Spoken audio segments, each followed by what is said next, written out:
Merhaba arkadaşlar, İki Ters Bir Düz YouTube kanalındasınız. Bugün sizlerle bu görmüş olduğunuz orta boy çantayı öreceğiz. Polyester makrome ipiyle örülüyor, tığ işi olarak çalışılıyor. Ayrıntılara geçmeden önce küçük bir hatırlatmada bulunmak istiyorum.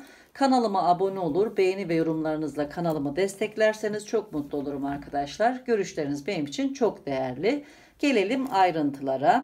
Çantayı şu şekilde göstermek istiyorum. Bu bölüm ön tarafı, arkadan görüntüsü, yanlar ve taban bölümü. Tabanda hiçbir şekilde sarkma ve esneme olmuyor arkadaşlar.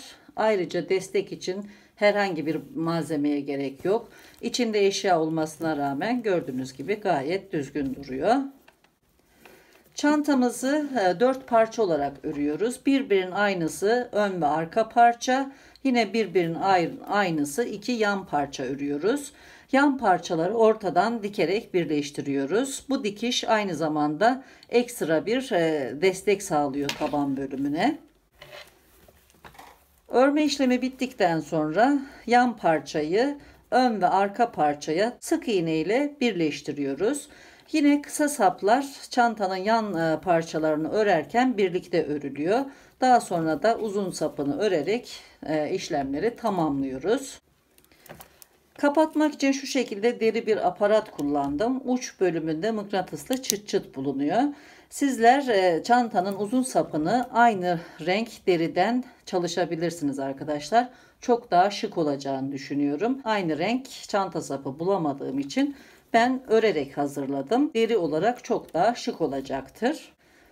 Çanta yapılışını iki bölüm halinde hazırladım. İkinci bölümün yayınlanma tarihi açıklamalar bölümünde mevcut arkadaşlar. Buradan takip edebilirsiniz. Gelelim malzemelere. 2 milimetre kalınlığında 3 adet polyester makrome makarası kullandım. Makaralar 250 gram ağırlığında. Yine ipin uzunluğu da 275 metre. Örmek için 3 milimetre 5 numara tığ kullandım. Ayrıca makas, birkaç ayraç, bir iğne, ipin çözülmemesi için uçlarını yakarak sabitlemek için çakmak,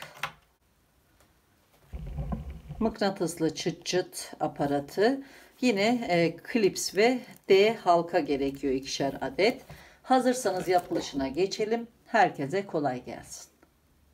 Çantamızın önce ön ve arka bölümlerini öreceğiz. Önce ön bölümü örmeye başlıyorum. Modelimiz 3 ilmek ve katlarından oluşuyor. Artı 2 ilmek de kenarlar için ekleyeceğiz. O yüzden ben toplam 68 zincir çekerek başlıyorum. Şöyle bir ilmek alıyorum. İlk zinciri çekiyorum. Bu çekmiş olduğum zinciri de dahil ederek toplam 68 zincir çekiyorum. Toplam 68 zincir çektim. Şöyle zinciri ters çeviriyorum. Arka taraftaki çıkıntılara batarak örmeye başlayacağım. Tığın başını doluyorum. Toplam 5 zincir sayıyorum ve 5.'ye batıyorum. 1, 2, 3, 4, 5. zincire şöyle batıyorum. Bir ilmek alıyorum. Tığımdaki 3 ilmeği ikişer ikişer kapatarak ikili trabzan örüyorum. Tekrar tığın başını doluyorum. Sıradaki zincire batıp bir trabzan daha örüyorum. Üçüncü trabzanı çapraz öreceğim. Atlamış olduğum zincire batacağım. Tığın başını doluyorum. Hemen ilk trabzandan önceki zincire şöyle arka taraftan batıyorum. Zincir olduğu için ilk başta biraz zorlanabilirsiniz. Bir ilmek alıyorum. İkişer ikişer ilmekleri kapatarak çapraz bir trabzan örüyorum. Tekrar tığın başını doluyorum. Bir zincir atlıyorum. İkinci zincire batıp bir trabzan örüyorum. Yine tığın başını doluyorum. Sıradaki zincire batıp bir trabzan örüyorum. 2 trabzan ördükten sonra tığın başını doluyorum. Atlamış olduğum zincire arka taraftan şöyle batarak çapraz trabzan öreceğim. Bir ilmek alıyorum. İkişer ikişer ilmekleri kapatıyorum. Tekrar tığın başına doluyorum. Bir zincir atlıyorum. İkinci zincire batıyorum. Trabzan örüyorum. Hemen sıradaki zincire batıp bir trabzan daha örüyorum. Üçüncü çapraz trabzanda atlamış olduğum zincire arka taraftan batarak ilmek alıp örüyorum. Bu şekilde. Sıra sonuna kadar aynı şekilde devam edelim.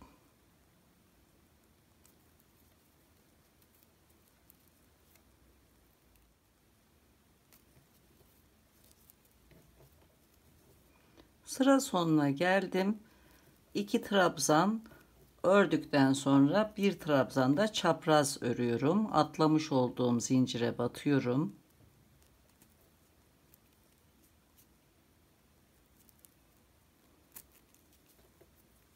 Bir ilmek çıkartıyorum. Çapraz trabzan örüyorum. Sıra sonunda 2 zincirim kaldı. Şimdi tekrar tığın başını doluyorum. Bir zincir atlıyorum. Son zincire batıyorum. İkili trabzan örüyorum. Bu şekilde. Birinci sırayı tamamladım. 3 zincir çekiyorum. 1, 2, 3. Dönüyorum. Arka taraftan ikinci sırayı öreceğim. Tığın başına doluyorum. 1, 2 boşluk atlıyorum. Üçüncü boşluğa batıyorum. Sırayla 2 trabzan örüyorum. Şimdi çapraz trabzan öreceğim ama arka tarafta olacak. O yüzden tığın başını doluyorum. Arka taraftan bu boşluğun içinden tığ geçiriyorum. Hemen ilk trabzanın yanındaki boşluğa batıp bir ilmek alıyorum. İkişer ikişer örerek çapraz trabzan örüyorum. Tekrar tığın başını doluyorum. Bir boşluk atlıyorum. İkinci ve üçüncü boşluklara 2 trabzan örüyorum. 1, 2. Tekrar tığın başını doluyorum. Arka taraftan tığ geçirip atlamış olduğum boşluğa batıyorum. Bir ilmek alıyorum. Çapraz trabzan örüyorum. Tekrar bir boşluk atlıyorum. İkinci ve üçüncü boşluğa 2 trabzan örüyorum. 1, 2. Yine arka taraftan atladığım boşluğa batıyorum. Çapraz trabzan örüyorum. Bir boşluk atlıyorum. Sırayla 2 trabzan örüyorum. Arka taraftan batıp bir çapraz trabzan örüyorum. Bu şekilde ikinci sırayı sürdüreceğiz. Örgümüzün ön yüzü burası. Çapraz trabzanlar bu şekilde birer V oluşturuyor. Zikzak oluşturarak devam edecek. Sıra sonuna kadar örgümüzü sürdürelim.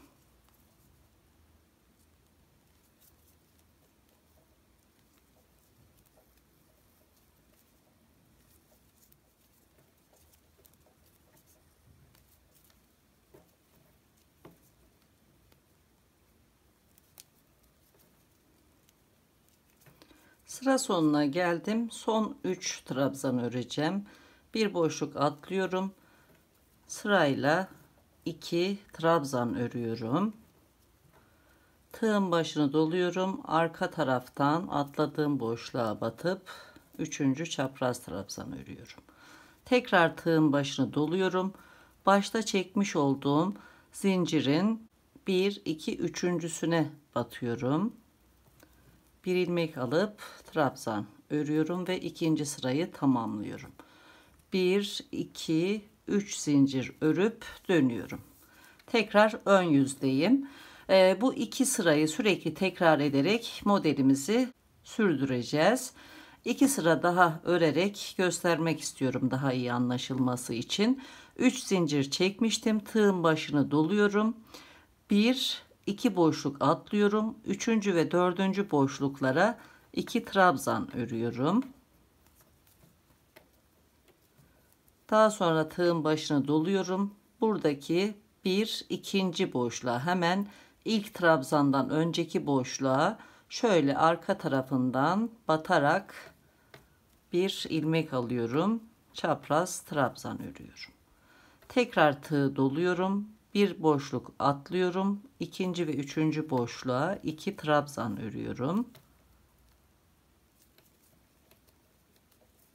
Tekrar tığın başını doluyorum. Atlamış olduğum boşluğa arka taraftan tığ batırarak ilmek alıyorum. Çapraz trabzan örüyorum.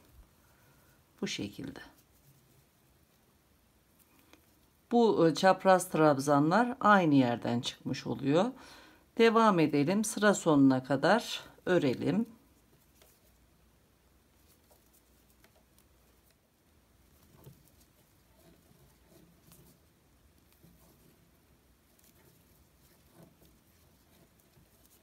Son trabzanı örüyorum. Çapraz trabzanı.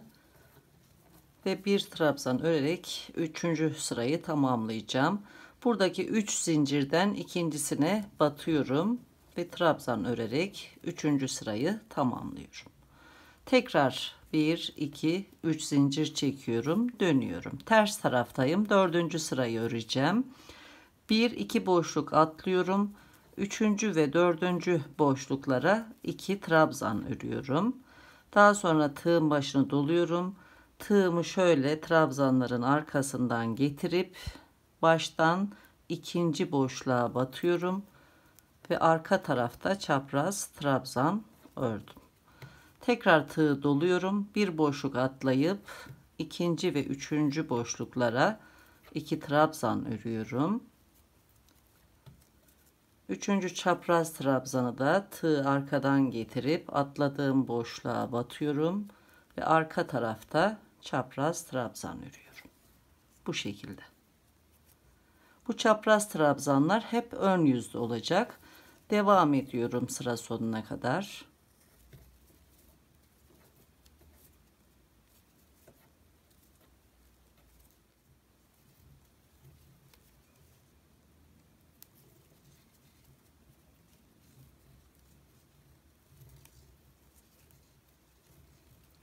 Dördüncü sırayı tamamlıyorum. Başlangıçtaki 3 zincirin ikincisine batıyorum. Trabzan örüyorum ve 4. sırayı tamamlayıp dönüyorum. Bu şekilde örgümüzü sürdürelim. Toplam 4 sıra ördüm. 15 sıra daha örelim. 19 sıra olacak şekilde devam ettirelim. Tekrar birlikte olacağız. Çantanın ön bölümünü tamamladım. Ölçülerini veriyorum. Uzunluğu yaklaşık olarak 27 santimetre. Eni ise 20 santimetre. Şimdi 3 kenarına sık iğne öreceğim. Bir zincir çekiyorum. Boşluğa batıyorum. İlk sık iğneyi örüyorum. Daha sonra bu iki sıra arasındaki bu zincire batıyorum. Bir sık iğne örüyorum. Tekrar bu boşluğa batıyorum. Yine bu zincire batıyorum. Sıra sonuna kadar bir boşluğa bir zincire batarak sık iğne örüyorum.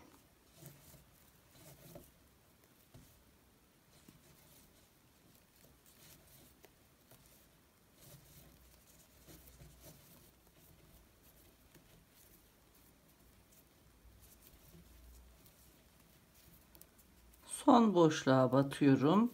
Toplam 37 sık iğne ördüm.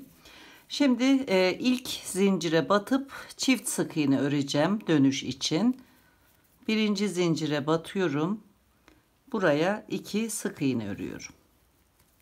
1, aynı yere batıyorum. 2. Şimdi sırayla 3 zincire batıp sık iğne öreceğim. Bir zincir atlayacağım. Burası taban bölümü. Şimdi buradan ilk zincire batıyorum. Sırayla 3 sık iğne örüyorum. 1, 2, bu fazlalık ipi de araya alıyorum. Sıradaki zincire batıyorum. 3 sık iğne ördüm. Şimdi bu zinciri atlıyorum. Tekrar sırayla 1 2 3 zincire batıp sık iğne örüyorum. Bir zincir atlıyorum. 3 sık iğne. Bu şekilde ikinci köşeye kadar öreceğim. Şimdi bir zincir atlıyorum. İkinci zincire batıyorum. Sık iğne örüyorum.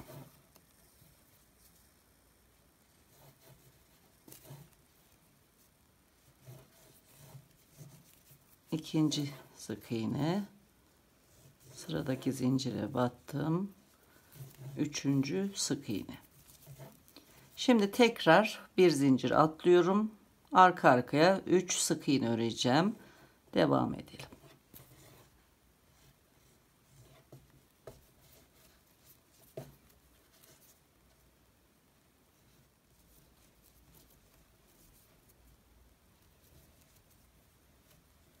Zincir atlamadan 1 2 3 sık iğne ördüm. Bu çapraz trabzan için battığım zinciri atlıyorum. Yanındaki zincire batıyorum. Buraya da yine çift sık iğne örerek köşeyi dönüyorum. Şimdi bir boşluğa bir zincire batarak buradan itibaren bu köşeye kadar 37 sık iğne öreceğim. Önce boşluğa batıyorum. Bir sık iğne örüyorum. Daha sonra zincire batıyorum. Boşluğa batıyorum. Zincire batıyorum. Devam ediyorum.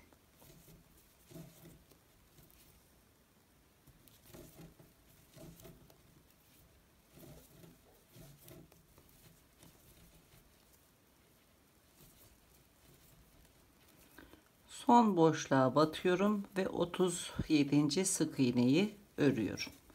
Tamamladım. Şimdi ipi kesiyorum.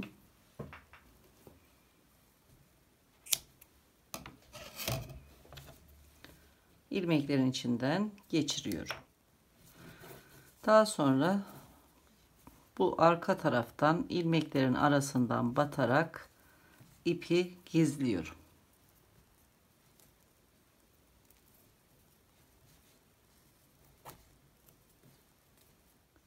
İpi ilmekler arasından geçirerek gizledim. Daha sonra kesiyorum.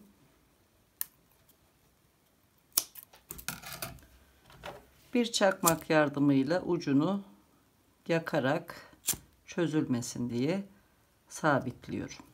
Bu şekilde. Aynı şekilde bir parça daha öreceğim. Kenarlarına yine aynı şekilde sık iğne öreceğim. Buradaki sık iğne sayılarının eşit olmasına dikkat edelim. Köşeye kadar 37 sık iğne, köşede çift sık iğne, alt bölümde 48 sık iğne, yine bu köşede çift sık iğne, devamında yine 37 sık iğne öreceğiz. Arka parçayı da örelim, tekrar birlikte olacağız. Çantanın ön ve arka parçalarını birebir aynı şekilde ördüm. Kenarlarına da 3 kenara sık iğne çevirdim. Şimdi yan kenar parçalarını öreceğiz. Birbirinin aynısı iki parça şeklinde öreceğiz. Kaç zincir çekerek başladığımızı ve kulplar için kaç zincir çekeceğimizi şekil üzerinde anlatmaya çalışacağım. Çantamız şu şekilde dikdörtgen. Bu kenarda toplam 37 sık iğne bulunuyor. Köşede bir çift sık iğne örmüştük. Daha sonra bu köşeye kadar olan alt bölümdeki sık iğne sayısı 48 sık iğne. Yine köşede 2 sık iğne bulunuyor. Bu tarafta da yine 37 sık iğne. Daha sonra kulp için üst bölüme de zincir çekeceğiz. Bu taraf için toplam 30 sık iğne öreceğim. Diğer taraf için de yine 30 sık iğne öreceğim. Kulp için toplam 60 zincir çekmem gerekiyor. Şimdi bütün sık iğne sayısını toplayarak kaç zincir çekeceğimi bulacağım. Buradan başlıyorum. 30 sık iğne bu taraf kulp için artı 37 artı 2 köşede artı 48 artı 2 sık iğne artı 37, yine artı 30 sık iğne. Bu köşeye geldim. Hepsini topladığımda 186 sık iğne örmem gerekiyor. Bunun için 186 zincir çekeceğim. Bir zincirde dönüş için ekliyorum. 186 artı 1 eşittir 187 zincir çekerek çantanın ilk kenar parçasını örmeye başlayacağım. Şu şekilde ilk ilmeği alıyorum ve bu çekmiş olduğum ilk zinciri de sayarak toplam 187 zincir çekiyorum.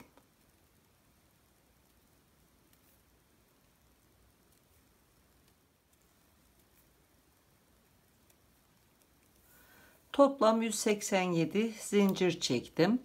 Şimdi ters tarafını çeviriyorum şöyle. Bu çıkıntılara batarak sık iğne öreceğim. Birinci zinciri atlıyorum. İkinci zincire batıyorum. Bir sık iğne örüyorum. Sık iğne örerken ilmekleri şöyle çok uzatmıyorum. Sıkı bir şekilde örmeye dikkat ediyorum. Sırayla ilmek atlamadan sıkı bir şekilde zincirin sonuna kadar sık iğne örelim.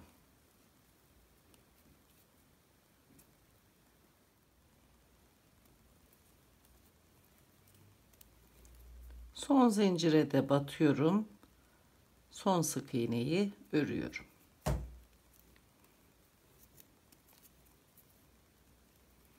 Tekrar bir zincir çekiyorum. Dönüş yapıyorum. İkinci sıraya başlıyorum. Birinci boşluğu atlıyorum. İkinci boşluğa batıyorum. Sırayla her boşluğa batarak sıra sonuna kadar devam ediyorum. Sık iğneleri sıkı bir şekilde örmeye dikkat ediyorum.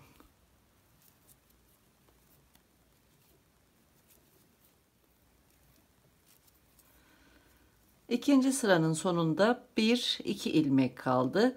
Bu ilmeğe bir sık iğne öreceğim. Bu ilmeği atlayıp alt sıranın dönüş zincirine batarak ikinci sık iğneyi öreceğim. İlk ilmeğe batıp bir sık iğne örüyorum. Daha sonra alt sıranın dönüş zincirine batıyorum. Bir ilmek çıkartıyorum. Son sık iğneyi örüyorum.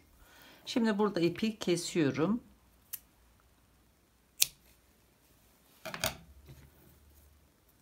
Bu şekilde alt tarafta ipi ilmekler arasında yürüterek gizliyorum.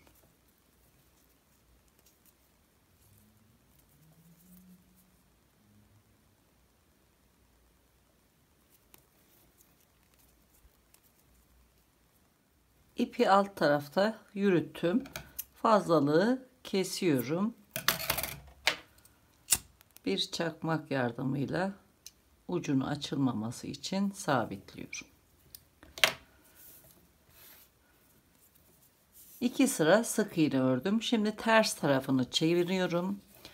Buradan ilk ilmeği atlıyorum. Burayı atlıyorum. Saymaya başlıyorum. 1, 2, 3, 4, 5, 6, 7, 8, 9, 10, 11, 12, 13, 14, 15, 16, 17, 18, 19, 20, 21, 22, 23, 24, 25, 26, 27, 28, 29. ilmeğe batıyorum. Buradan örmeye başlayacağım. Bu bölümü çanta sapı için ayırıyorum. Buradan devam edeceğim. Yine sıra sonunda da 29. ilmekte sık iğne örme işlemini tamamlayacağım. Burada da zinciri atlıyorum. 1, 2, 3, 4, 5, 6, 7, 8, 9, 10, 11, 12, 13, 14, 15, 16, 17, 18, 19, 20, 21, 22, 23, 24, 25, 26, 27, 28, 29. ilmeğe bir ayraç yerleştiriyorum. Bu sırada son sık iğneyi buraya çalışacağız ve dönüş yapacağız. Burada da yine diğer kulp için ilmek ayırdım. 29. ilmeğe batmıştım. Buradan ipimi alarak örmeye başlıyorum. Bir ilmek çıkartıyorum. Fazlalık ipi de araya alıyorum. Bir zincir çekiyorum. Sırayla ilmeklere batarak ayraca kadar sık iğne örüyorum. Bu ipi de araya almayı unutmuyoruz.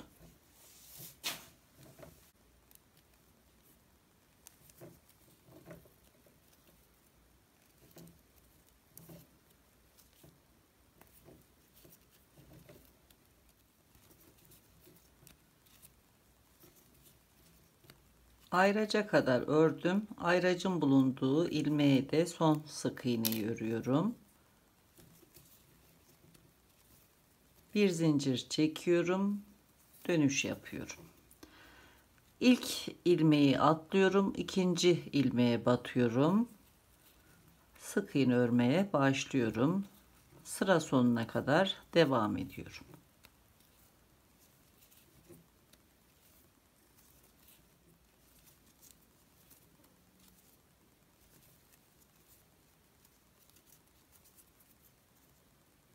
Son boşluğa batıp bir sık iğne örüyorum. Daha sonra alt sıranın dönüş zincirine batıyorum. Son sık iğneyi örüyorum. Dördüncü sırayı tamamladım. Bir zincir çekiyorum. Dönüş yapıyorum. Beşinci sıraya başlıyorum. İlk boşluğu atlıyorum. İkinci boşluğa batıyorum. Sık iğne örmeye başlıyorum. Bu şekilde sıra sonuna kadar sık iğne öreceğiz. Bu ilmeğe sık iğne ördükten sonra alt sıranın dönüş zincirine de batıp son sık iğneyi örüp tekrar dönüş yapıyoruz. İlk sık iğne sırasından itibaren toplam 12 sıra sık iğne öreceğiz. Tamamlayalım. Tekrar birlikte olacağız.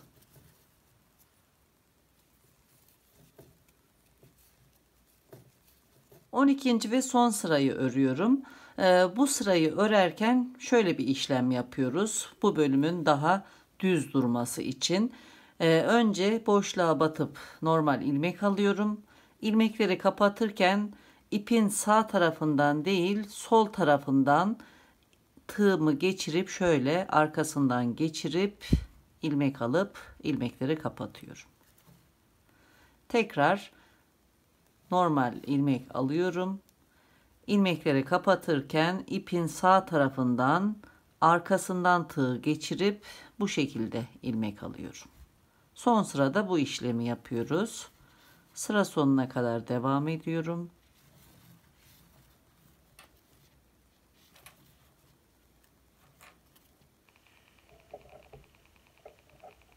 Son sık iğneyi örüyorum. Alt sıranın dönüş zincirine batıyorum. Bir ilmek alıyorum. Yine ipin arka tarafından tığ geçirip ilmekleri kapatıyorum. Sırayı tamamladım. Şimdi dikmek için bu örmüş olduğumuz bölümün 3 katı kadar ip ayarlayıp ipi keseceğim. Bu fazlalık ipi dikmek için kullanacağım. Fazla bırakıyorum eksik kalmaması için. Yaklaşık 2 metre civarı bir ip bırakmış oluyorum. İpin ucunu sabitliyorum. Daha sonra ipi ilmeklerin içinden geçirip kapatıyorum. Bu şekilde. Birebir aynısı bir parça daha öreceğim. Yine son sırayı gösterdiğim şekilde örüp kapatacağız. Diğer parçada da bu bıraktığım ip kadar ip bırakıyoruz. Diğer parçayı da örelim. Dikiş yaparken birlikte olacağız. Yan parçalardan ikincisini de aynı şekilde ördüm. Kenarda bırakmış olduğum ipi de iğneye geçirdim. Şimdi iki parçayı karşılıklı getirip dikmeye başlayacağım. Buradaki ilmekleri tam karşı karşıya getirip dikeceğim. İlmek kaymamasına dikkat edelim. Şimdi ilk olarak bu parçanın kenardaki dönüş zincirine batıyorum. Üst sıradaki şöyle zincirin her iki kanadına da batarak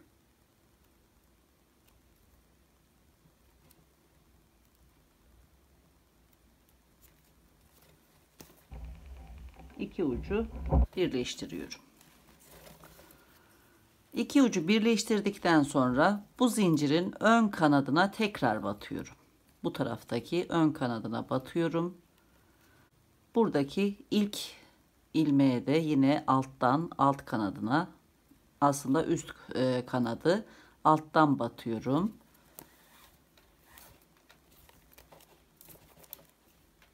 Sıkıştırıyorum.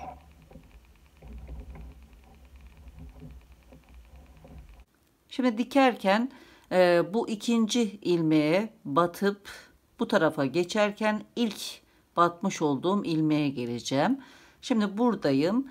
Hemen yanındaki ilmeğin üst kanadına şöyle batıyorum.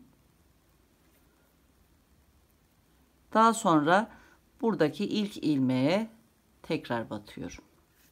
Şu şekilde. İğneyi çekiyorum. Sıkıştırıyorum. Bu tarafta ikinci ilmeğe geçiyorum. Buradaki zincir şeklindeki ilmeklerin alt kanadına alttan batıyorum şu şekilde. Burada da yine en son batmış olduğum ilmeğe tekrar alttan batıyorum. İpin arasına batmamaya dikkat ediyorum.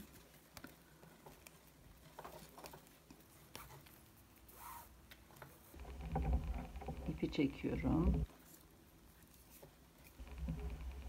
Şimdi sıradaki ilmeğe batıyorum üst kanadına. Şöyle batıp bu ilmeği alıyorum. Burada da yine en son batmış olduğumuz ilmeğe tekrar batıyorum. Bu şekilde. İpi çekiyorum. Sıradaki ilmeğin alt kanadına alttan batıyorum. Burada da yine son batmış olduğum ilmeğe alttan batıyorum.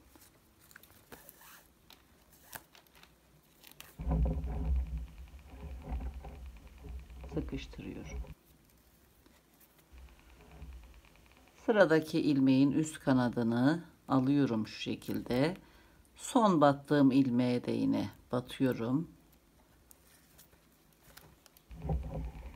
İpi çekiyorum. Sıkıştırıyorum. Sıradaki ilmeğin alt kanadına alttan batıyorum. Son batmış olduğum ilmeğe tekrar batıp ipi çekiyorum. Sıkıştırıyorum.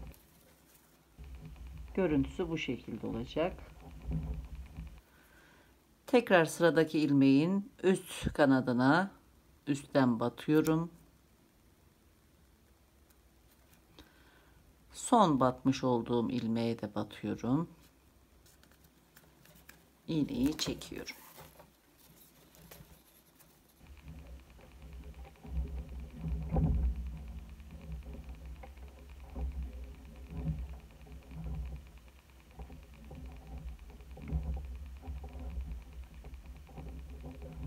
Aynı işlemleri tekrarlayarak sonuna kadar bu bölümü dikiyorum.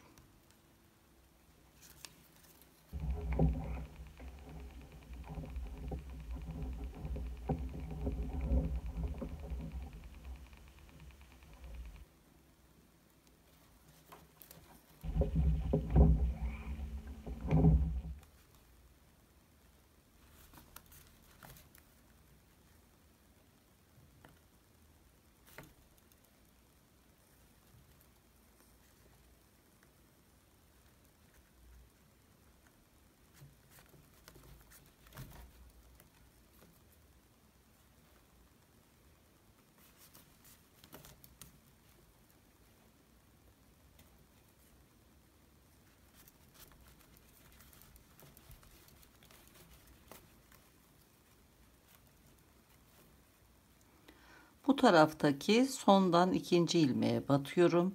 Son çıktığım ilmeğe batarak diğer parçaya geçiyorum. Sıra sonuna geldim. Burada kenarda bırakmış olduğumuz ipin ilmeği kaldı. Şimdi buradaki dönüş zincirinin üst kanadına batıyorum.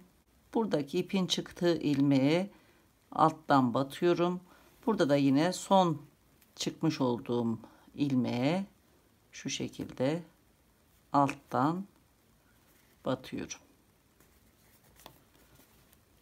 Dikiş işlemlerini tamamladım. Şimdi burada ipi çıkartıyorum. Bu kenardaki ayırmış olduğum ipi iğneye geçiriyorum.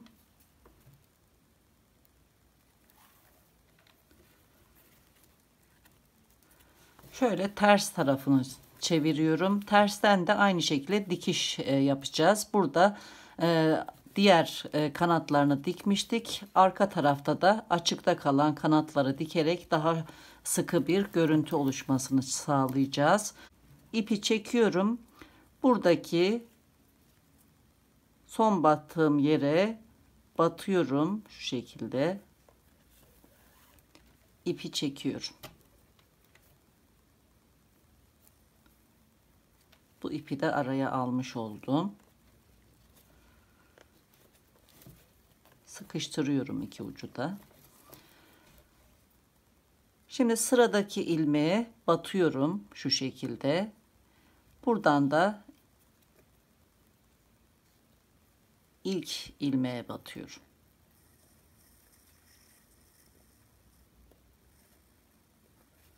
Şu şekilde.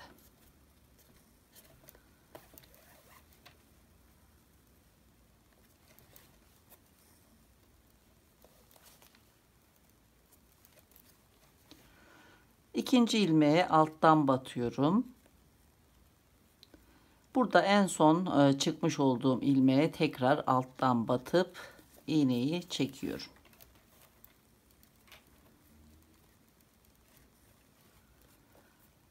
İkinci ilmeğe batıyorum.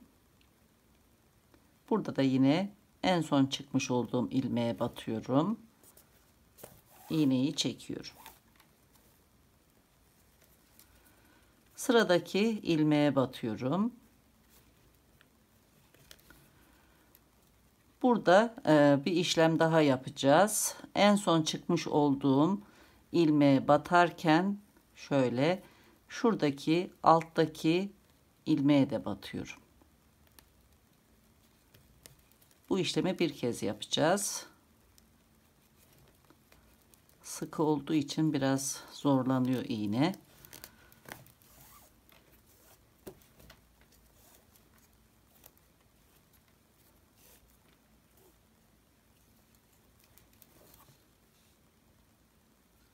İp de uzun olduğu için düğümlendi.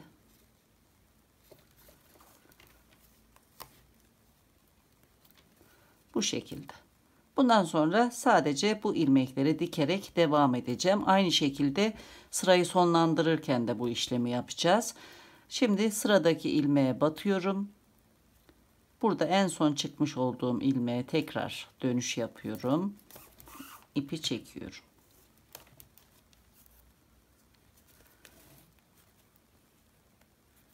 Sıradaki ilmeğe batıyorum.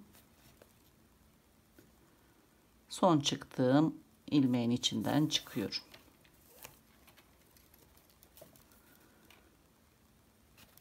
Bu tarafta da sıradaki ilmeğe batıp son çıkmış olduğum ilmeğe de batıp çıkıyorum.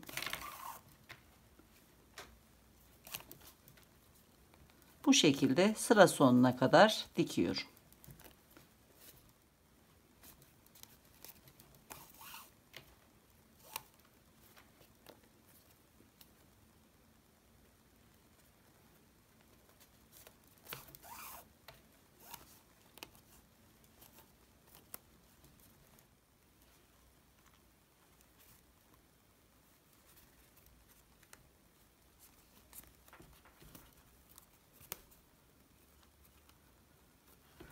Sıra sonuna kadar diktim. Aynen aşağıda yapmış olduğum işlemi burada da yapacağım. Sıradaki ilmeğe batıyorum.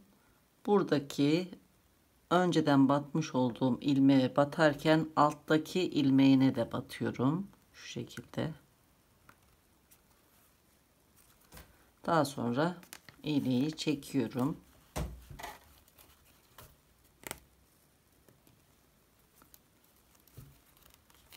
Burayı da sıkıştırmış oldum. Devam ediyorum. Sıradaki ilmeğe batıyorum. Son çıkmış olduğum ilmeğe batıp çıkıyorum. Aynı şekilde dikiyorum.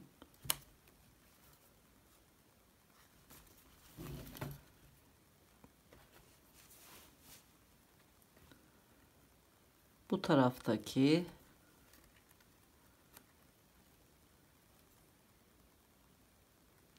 ilmeğe batıyorum. Son çıkmış olduğum ilmeğe batıp bu tarafa geçiyorum.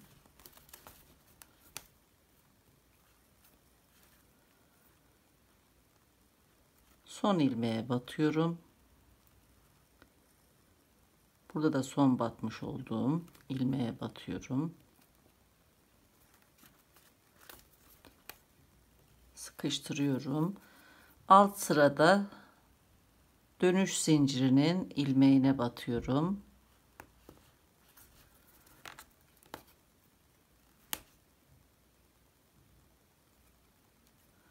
Burada da yine son batmış olduğum yere batıp dikiş işlemini tamamlıyorum.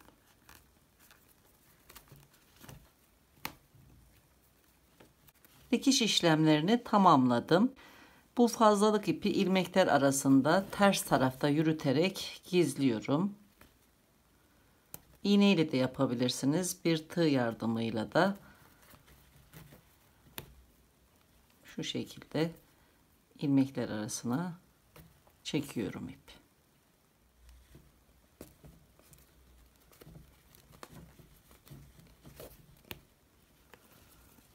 Bu şekilde yeterli. Dışarıdan görüntüsü de böyle.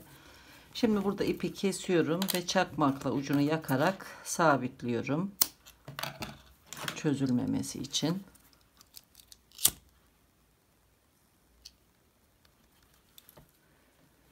Tabanı birleştirdikten sonra üzerine nemli bez yerleştirip ütüledim. Sadece üzerine basarak ütü yaptım. Görüntüsü bu şekilde. Birinci bölümün sonuna geldik. Bundan sonraki işlemleri ikinci bölüm videosunda izleyeceksiniz. İkinci bölümde tekrar görüşmek üzere. Hoşça kalın.